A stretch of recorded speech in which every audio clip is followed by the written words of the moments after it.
Bakit mahirap magkaroon ng anak na may autism? Dahil ang autism ay isang invisible disability, isang kondisyon na hindi nakikita sa panlabas na itsura. Minsan, nakakatuwang marinig ang comment na parang tipikal na bata lang siya. Pero ito rin ang dahilan kung bakit napakahirap magpalaki ng autistic na anak. Kapag nasa labas kami, marami ang hindi siya naiintindihan.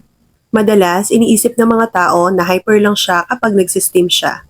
Kahit ang totoo, ay paraan niya lang ito para ipakita ang kanyang saya o excitement.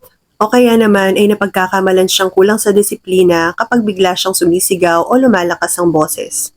Kahit na ginagawa niya lang ito para magpahayag ng inis o frustration sa mga nangyayari sa paligid niya. At nahihirapan siyang gumamit ng mga salita para ipahayag kung ano ang dahilan ng outburst niya. Ang pagiging invisible ng autism ang nagpapahirap sa amin para makuha ang pangunawa at tulong na kailangan namin. Katulad na lang noong tumakas siya mula sa bahay. Nakakatakot, nakakapagod. Pero ang mas mabigat ay ang pakiramdam na kaunti lang ang nakakaunawa sa sitwasyon namin. Sana, mas maging bukas ang mga tao na maintindihan na ang mga batang katulad niya ay hindi lang basta pasaway o maingay.